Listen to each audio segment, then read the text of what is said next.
Cafeteria worker delivered free dinners to struggling patient's kin. Patient was the hospital's largest secret benefactor. Thefal drizzle pattered softly on Mercy Grace Hospital's glass.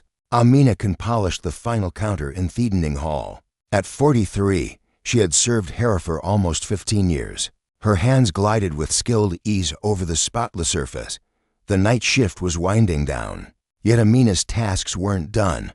She saw details others often overlook in their rush. Like the kin in room 314 on the heart ward.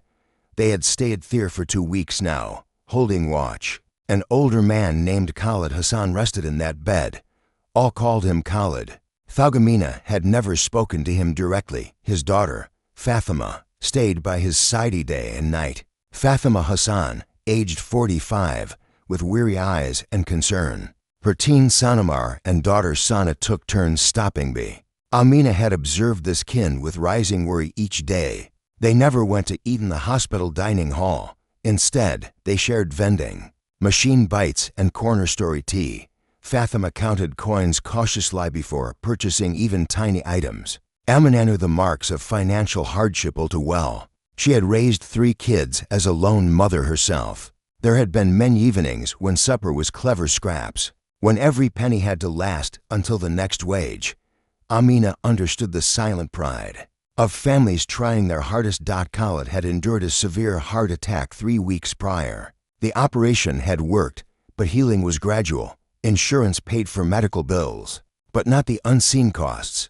Fuel for daily drives, parking charges, and missed income. Fatima had taken unpaid time off her job at the bookshop. Omar had skipped classes, towed his grandfather's care. Sana, just 16, tried to lift everyone's mood. But Amina saw the toll wearing them down.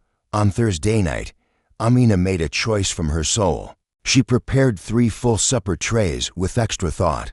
Grilled chicken, with creamy potatoes, fresh greens, and soft rolls. She included sweets and tea, plus juice for the teens. Amina carried the dinners upstairs on her way out. She tapped lightly on Khalid's door and waited calmly. Fatima penned it with shock and puzzled. Tired eyes. "I'm Amina from the dining hall," she said with tender warmth. "I thought you might be." Famished after such long days, Fatima gazed at the trays with immense grateful feeling. "Oh, we can't pay for hospital meals right now," she murmured. "These are free," Amina said with steady kindness.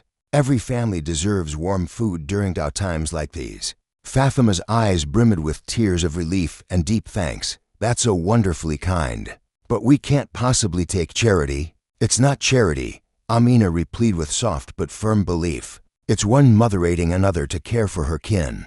Sometimes we all need a bit of support along the path." Fatima accepted the dinners with quiet grace and heartfelt thanks. Omar and Sana looked up with amazed, thankful smiles. They hadn't eaten a proper meal in several days now. Amina kept this practice for the next week and a half, each night. She crafted extra portions with loving care. She ensured Fatima had wholesome, warm food. Amina never sought reward or praise. She simply saw a need and chose to meet it. Other dining hall workers began to notice Amina's nightly habit. "Why are you giving away free dinners?" her manager asked. "That family can't afford meals and insurance doesn't cover it all. We all have families," Amina said with quiet resolve. Sometimes helping others is just the right thing to do. Her manager was touched by Amina's selfless, caring spirit. Soon, other workers donated items for the nightly dinners. The janitor gave sodas from his own lunch fund. A nurse brought fresh apples from her own orchard. The guard added homemade biscuits his wife had made.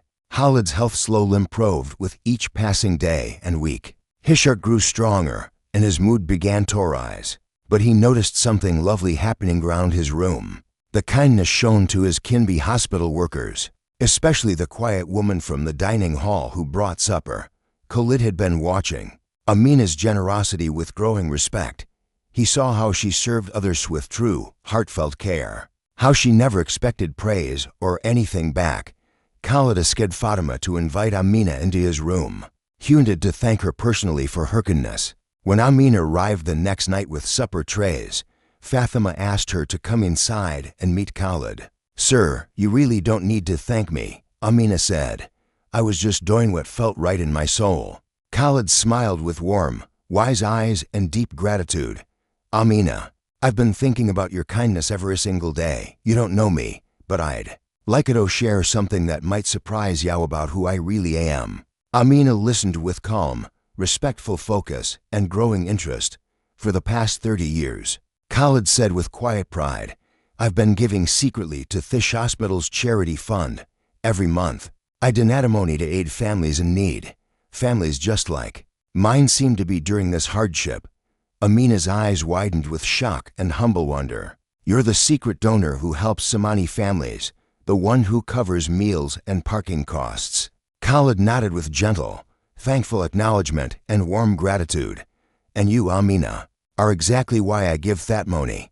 You saw what you thought was a family in need, and you acted with pure kindness and generous care. You didn't know who I was or what I had. You just saw people who needed help and acted. That's the most beautiful thing you've seen in years. Amina, overwhelmed by the unexpected connection, said honestly, I still would have brought those dinners, even knowing you could afford your own food. Because kindness isn't about whether someone can pay. It's about caring for each other as humans. Khalid's eyes filled with tears of respect and deep admiration. Amina, would you consider letting me do something for you? My foundation offers scholarships for healthcare workers and their children. I'd be honored to help your family in return. Amina protested gently but firmly that no payment was needed. But Khalid insisted with warm resolve and grateful belief. This isn't payment for the dinners you kindly provided. This is recognition of the person you are. The world needs more people who see others' humanity first, who respond to need with love instead of judgment. 6 months later, Amina's eldest daughter entered nursing school.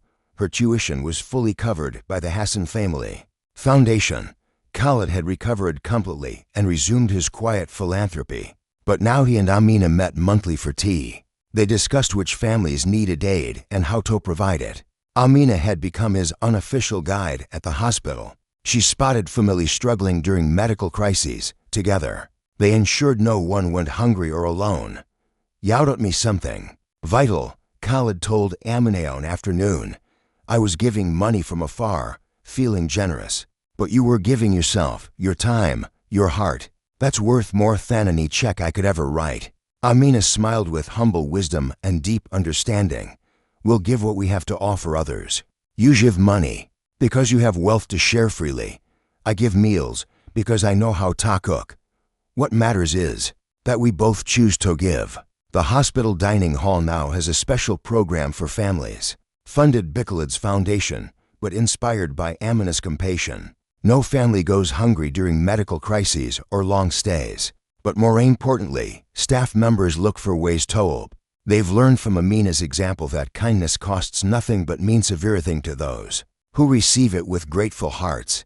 Khalid often tells people that meeting Amina changed his life. She reminded me that true wealth isn't measured in money. It's measured in the love we show to one another, in the willingness to share what we have with strangers. Amina gave Meth's greatest gift possible. He continues, she showed me what true generosity looks like in action, not writing checks from boardrooms, but serving meals with love, looking into people's eyes and seeing their dignity and worth. And Amina tells her children and grandchildren about Khalid. He taught me that kindness creates ripples that keep growing.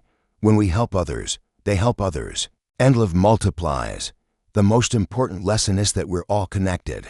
Rich or poor, young or old, we all need compassion. And we all have something valuable to offer the world. Sometimes angels wear aprons and serve food with gentle hands. Sometimes they wear hospital gowns and give away millions quietly. But they all share the same beautiful, generous heart, the kind that sees past appearances to find humanity, the kind that chooses love over indifference every single